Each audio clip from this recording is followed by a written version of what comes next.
ನಮಸ್ಕಾರ ಸ್ನೇಹಿತರೆ, welcome back to my channel. ನಾನು ನಿಮ್ಮ ಸಂಜಯ್. ಇವತ್ತು ನಾವು ನಮ್ಮ ಜೀವನದ ತುಂಬ ಸಾಮಾನ್ಯವಾಗಿ ಕಾಣಿಸುವ ಆದರೆ ತುಂಬ ಡೀಪ್ ಇಂಪ್ಯಾಕ್ಟ್ ಕೊಡುವ ಒಂದು ವಿಷಯದ ಬಗ್ಗೆ ಮಾತಾಡೋಣ. ನಾವು ದಿನಕ್ಕೆ ಎಷ್ಟು ಬಾರಿ ಸೋಷಿಯಲ್ ಮೀಡಿಯಾ ಓಪನ್ ಮಾಡ್ತೀವಿ? ಬೆಳಗ್ಗೆ ಎದ್ದು ಫೋನ್ ಹಿಡಿದ ಕ್ಷಣದಿಂದ ರಾತ್ರಿ ಮಲಗೋವರೆಗೂ ಎಷ್ಟು ಬಾರಿ ಸ್ಕ್ರೋಲ್ ಮಾಡ್ತೀವಿ? ನಾವು ಹೇಳ್ಕೊಳ್ತೀವಿ ಇದು ಟೈಮ್ ಪಾಸ್, ಎಂಟರ್ಟೈನ್ಮೆಂಟ್, ಇನ್ಸ್ಪಿರೇಷನ್. ಆದರೆ ಒಂದು ಆನೆಸ್ಟ್ ಪ್ರಶ್ನೆ, ಸ್ಕ್ರೋಲ್ ಮಾಡಿದ ನಂತರ ನಿಮ್ಮ ಮನಸ್ಸು ಲೈಟ್ ಆಗುತ್ತಾ ಅಥವಾ ಒಳಗೆ ಹೇಳೋಕ್ಕಾಗದೇ ಇರೋ ಒಂದು ಪ್ರೆಷರ್ ಕ್ರಿಯೇಟ್ ಆಗುತ್ತಾ? ಸೋಷಿಯಲ್ ಮೀಡಿಯಾ ನಮ್ಮ ಮುಂದೆ ಒಂದು ಕಂಟಿನ್ಯೂಸ್ ಹೈಲೈಟ್ ಶೋ ಆಗ್ತಿರುತ್ತೆ. ಒಬ್ಬ 22 ವರ್ಷದ ಹುಡುಗ ತನ್ನ ಫಸ್ಟ್ ಕಾರ್ ಡೆಲಿವರಿ ವಿಡಿಯೋ ಆಗ್ತಿದ್ದಾನೆ. ಒಂದು ಹುಡುಗಿ ಫುಲ್ ಬಾಡಿ ಟ್ರಾನ್ಸ್ಫಾರ್ಮೇಷನ್ ರೀಲ್ ಆಗ್ತಿದ್ದಾಳೆ. ಒಂದು couple foreign trip slow motion video share ಮಾಡ್ತಿದ್ದಾರೆ. ಒಬ್ಬ ಫ್ರೆಂಡ್ ತನ್ನ ಸ್ಟಾರ್ಟಪ್ ಸಕ್ಸಸ್ ಬಗ್ಗೆ ಸ್ಟೋರಿ ಹಾಕಿದ್ದಾನೆ. ಮತ್ತೊಬ್ಬ ನ್ಯೂ ಹೌಸ್ ವಾರ್ಮಿಂಗ್ ಫೋಟೋಸ್. ಈ ಎಲ್ಲವನ್ನು ಒಂದೇ 10 ನಿಮಿಷದಲ್ಲಿ ನೋಡ್ತೀವಿ. ಮತ್ತೆ ಫೋನ್ ಇಟ್ಟು ನಮ್ಮ ದಿನದ ರೊಟೀನ್ ಶುರು ಮಾಡ್ತೀವಿ. Office, traffic, targets, EMI, family responsibilities. Suddenly ನಮ್ಮ ನಾರ್ಮಲ್ ಲೈಫ್ ಸಿಂಪಲ್ ಆಗಿ ಕಾಣಿಸೋದೇ ಇಲ್ಲ, ಸ್ಮಾಲ್ ಆಗಿ ಕಾಣಿಸೋದಕ್ಕೆ ಶುರು ಆಗುತ್ತೆ. ಯಾರೂ ನಮಗೆ ನೀನು ಕಡಿಮೆ ಅಂತ ಹೇಳೋದೇ ಇಲ್ಲ. ಆದರೆ ನಮ್ಮೊಳಗೆ ಒಂದು ಸೈಲೆಂಟ್ ಕ್ವಶನ್ ಶುರು ಆಗುತ್ತೆ. ನಾನು ಏನು ಮಾಡ್ತಿದ್ದೀನಿ? ನನ್ನ ಲೈಫ್ ಸ್ಲೋ ಆಗಿದೆಯಾ? ಎಲ್ಲರೂ ಮುಂದೆ ಹೋಗ್ತಾ ಇದ್ದಾರೆ, ನಾನು ಮಾತ್ರ ಅದೇ ಪ್ಲೇಸ್ನಲ್ಲಿ ಉಳ್ಕೊಂಡಿದ್ದೀನಾ? ಇದೇ ಇನ್ಸೆಕ್ಯೂರಿಟಿ ಕ್ವೈಟ್ಲಿ ಬಿಲ್ಡ್ ಆಗೋದು. ಸೋಷಿಯಲ್ ಮೀಡಿಯಾ ನೇರವಾಗಿ ಅಟ್ಯಾಕ್ ಮಾಡೋದಿಲ್ಲ, ಅದು ಸಿಂಪ್ಲಿ ಬೇರೆಯವರ ಬೆಸ್ಟ್ ಮೂಮೆಂಟ್ಸ್ ಮಾತ್ರ ತೋರಿಸುತ್ತೆ. ನಮಗೆ ನಮ್ಮ ಜೀವನದ ಫುಲ್ ಮೂವಿ ಗೊತ್ತು.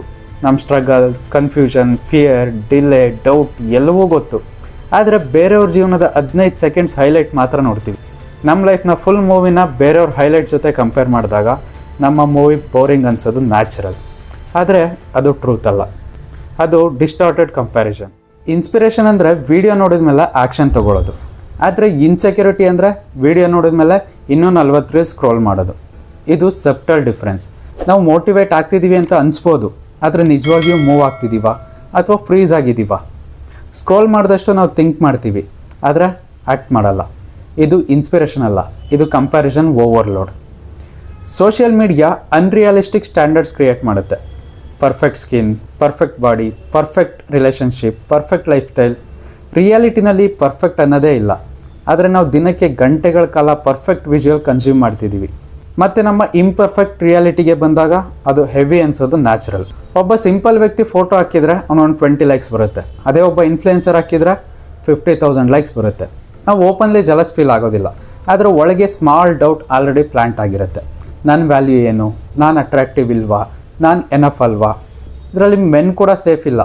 ಜಿಮ್ ಬಾಡಿ ರೀಲ್ ನೋಡಿದ ಮೇಲೆ ನನ್ನ ಬಾಡಿ ಸ್ಮಾಲ್ ಅನಿಸೋದು, ಬಿಸ್ನೆಸ್ ಸಕ್ಸಸ್ ಸ್ಟೋರಿ ನೋಡಿದ ಮೇಲೆ ನನ್ನ ಸ್ಯಾಲ್ರಿ ಕಡಿಮೆ ಅನಿಸೋದು. ಯಾರೂ ಕೂಡ ಮಿಡ್ನೈಟ್ 2 ಗಂಟೆ ಟೆನ್ಷನ್ ಪೋಸ್ಟ್ ಮಾಡೋದಿಲ್ಲ. ಯಾರೂ ಲೋನ್ ಪ್ರೆಷರ್ ಪೋಸ್ಟ್ ಮಾಡೋದಿಲ್ಲ. ಯಾರೂ ಕೂಡ ರಿಲೇಷನ್ಶಿಪ್ ಫೈಟ್ನ ಪೋಸ್ಟ್ ಮಾಡಲ್ಲ. ಕ್ಯಾಮ್ರಾ ಆನ್ ಇದ್ದಾಗ ಸ್ಮೈಲ್, ಕ್ಯಾಮ್ರಾ ಆಫ್ ಆದಮೇಲೆ ರಿಯಾಲಿಟಿ. ಆದರೆ ನಾವು ಯಾವ ವರ್ಷನ್ ನೋಡ್ತಿದ್ದೀವಿ? Edited version, edited happiness, edited success, edited confidence.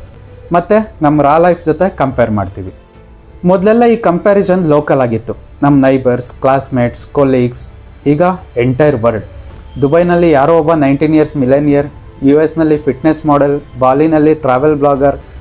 ನಮ್ಮ ಬ್ರೈನ್ ಜಿಯೋಗ್ರಫಿ ಅರ್ಥ ಮಾಡ್ಕೊಳ್ಳೋದಿಲ್ಲ. ಅದು ಸಿಂಪಲ್ ಪ್ರಶ್ನೆ ಕೇಳುತ್ತೆ, ಅವನು ಮಾಡ್ತಿದ್ದಾನೆ, ನೀನು ಯಾಕೆ ಮಾಡ್ತಿಲ್ಲ? ಇದು ಸ್ಲೋಲಿ ಇಂಟರ್ನಲ್ ಪ್ರೆಷರ್ ಬಿಲ್ಡ್ ಮಾಡುತ್ತೆ. ನಾವು ಜೀವನ ಮಾಡೋದಕ್ಕಿಂತ ಪರ್ಫಾರ್ಮ್ ಮಾಡೋದಕ್ಕೆ ಶುರು ಮಾಡ್ತೀವಿ. ಫುಡ್ ಆರ್ಡರ್ ಮಾಡಿದ್ರು ಫೋಟೋ ಚೆನ್ನಾಗಿ ಬರುತ್ತಾ ಅನ್ನೋ ಯೋಚನೆ, ಟ್ರಿಪ್ ಹೋದರೂ ರೀಲ್ ಶೂಟ್ ಮಾಡಬೇಕು ಅಂತ ಪ್ಲ್ಯಾನ್, ಬರ್ಡೇ ಆಚರಿಸಿದ್ರು ಸ್ಟೋರಿ ಹಾಕಬೇಕು ಅನ್ನೋ ಎಕ್ಸೈಟ್ಮೆಂಟ್. ಮೂಮೆಂಟ್ ಎಂಜಾಯ್ ಮಾಡೋದಕ್ಕಿಂತ ಮೂಮೆಂಟ್ ಅಪ್ಲೋಡ್ ಮಾಡೋದು ಮುಖ್ಯ ಆಗಿಬಿಟ್ಟಿದೆ. ಆದರೆ ಯಾಕೆ ಹಿಂಗೆ? ವ್ಯಾಲಿಡೇಷನ್. ಲೈಕ್ ಬಂದರೆ ಡೊಪಮೈನ್, ಕಮೆಂಟ್ ಬಂದರೆ ಎಕ್ಸೈಟ್ಮೆಂಟ್, ವ್ಯೂಸ್ ಬಂದರೆ ಈಗೋ ಬೂಸ್ಟ್. ಆದರೆ ಸೆಲ್ಫ್ ವರ್ತ್ ಈ ಆಲ್ಗರಿದಮ್ ಮೇಲೆ ಡಿಪೆಂಡ್ ಆಗೋದಾದಮೇಲೆ ಪ್ರಾಬ್ಲಮ್ ಶುರು ಆಗುತ್ತೆ. ಲೈಕ್ಸ್ ಕಡಿಮೆ ಆದರೆ ನಮ್ಮ ಮೂಡ್ ಡೌನ್ ಆಗುತ್ತೆ, ವ್ಯೂಸ್ ಜಾಸ್ತಿ ಆದರೆ ಮೂಡ್ ಅಪ್ ಆಗುತ್ತೆ. ನಮ್ಮ ಎಮೋಷನ್ಸ್ ಎಕ್ಸ್ಟರ್ನಲ್ ನಂಬರ್ಸ್ ಮೇಲೆ ಕಂಟ್ರೋಲ್ ಆಗೋದು ಡೇಂಜರಸ್. ಇನ್ಸ್ಪಿರೇಷನ್ ನಮ್ಮ ಗ್ರೋತ್ ಕಡೆ ಪುಷ್ ಮಾಡಬೇಕು, ಇನ್ಸೆಕ್ಯೂರಿಟಿ ನಮ್ಮ ವ್ಯಾಲ್ಯೂ ಡೌಟ್ ಮಾಡಬೇಕು. ನೆಕ್ಸ್ಟ್ ಟೈಮ್ ಸ್ಕ್ರೋಲ್ ಮಾಡಿದ ಮೇಲೆ ಅಬ್ಸರ್ವ್ ಮಾಡಿ, ನಿಮಗೆ ಮೂವ್ ಆಗಬೇಕು ಅನಿಸ್ತಿದೆಯಾ ಅಥವಾ ನೀವು ಮೆಂಟಲಿ ಫ್ರೀಸ್ ಆಗ್ತಿದ್ದೀರಾ? ಈ ಲೈಫ್ ಒಂದು ರೇಸ್ ಅಲ್ಲ, ಆದರೆ social media invisible race create ಮಾಡಿಬಿಟ್ಟಿದೆ.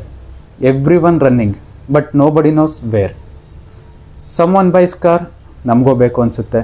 Some one travels, ನಮಗೂ ಟ್ರಾವೆಲ್ ಬೇಕು ಅನಿಸುತ್ತೆ. ಸಮ್ ಒನ್ ಸ್ಟಾರ್ಟ್ಸ್ ಬಿಸ್ನೆಸ್, ನಮಗೂ ಸ್ಟಾರ್ಟಪ್ ಐಡಿಯಾ ಬರುತ್ತೆ.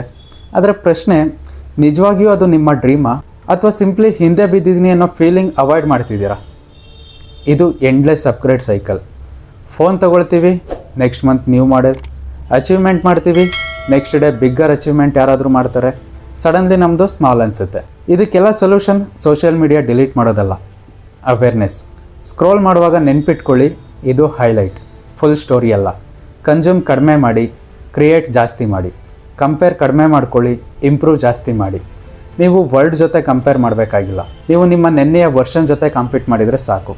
ಸೋಷಿಯಲ್ ಮೀಡಿಯಾ ಒಂದು ಟೂಲ್ ಮಾತ್ರ. ಟೂಲ್ ಡೇಂಜರ್ಸ್ ಆಗೋದು ನಾವು ಕಂಟ್ರೋಲ್ ಕೊಟ್ಟಾಗ. ಸ್ಲೇವ್ ಆಗಬೇಡಿ. ನಿಮ್ಮ ಲೈಫ್ ಸ್ಲೋ ಅನ್ನಿಸ್ತಿದ್ರೆ ಅದು ಫೇಲ್ಯೂರ್ ಅಲ್ಲ, ಅದು ನಿಮ್ಮ ಫೇಸ್. ಹೈಲೈಟ್ ರೀಲ್ಸ್ ನೋಡಿ ನಿಮ್ಮ ಜರ್ನಿ ಡಿಸ್ರೆಸ್ಪೆಕ್ಟ್ ಮಾಡ್ಕೋಬೇಡಿ. ಈ online world filtered, offline life real always stronger. Next time app open ಮಾಡಿದಾಗ ಅವ್ನು ಯಾಕೆ ಮುಂದೆ ಅಂತ ಕೇಳಬೇಡಿ, ನಾನು ನೆನ್ನೆಗಿಂತ ಬೆಟರ್ ಆಗಿದ್ದೀನಾ ಅಷ್ಟೇ ಕೇಳಿ. ಮೇ ಬಿ ನಮಗೆ ಇನ್ಸ್ಪಿರೇಷನ್ ಬೇಕಾಗಿಲ್ಲ, ಕಂಪ್ಯಾರಿಸನ್ನಿಂದ ಫ್ರೀಡಮ್ ಬೇಕು ಅಷ್ಟೇ. ಈ ವಿಡಿಯೋ ನಿಮಗೆ ಇಷ್ಟ ಆಗಿದ್ದರೆ ಲೈಕ್ ಮಾಡಿ. ಇದೇ ರೀತಿ ಹೆಚ್ಚಿನ ವೀಡಿಯೋಸ್ಗಾಗಿ ನಮ್ಮ ಚಾನಲ್ನ ಸಬ್ಸ್ಕ್ರೈಬ್ ಮಾಡಿ. ಅದೇ ರೀತಿ ಈ ವಿಡಿಯೋಸ್ನ ನಿಮ್ಮ ಫ್ರೆಂಡ್ಸ್ಗೂ ಶೇರ್ ಮಾಡಿ. Thank you.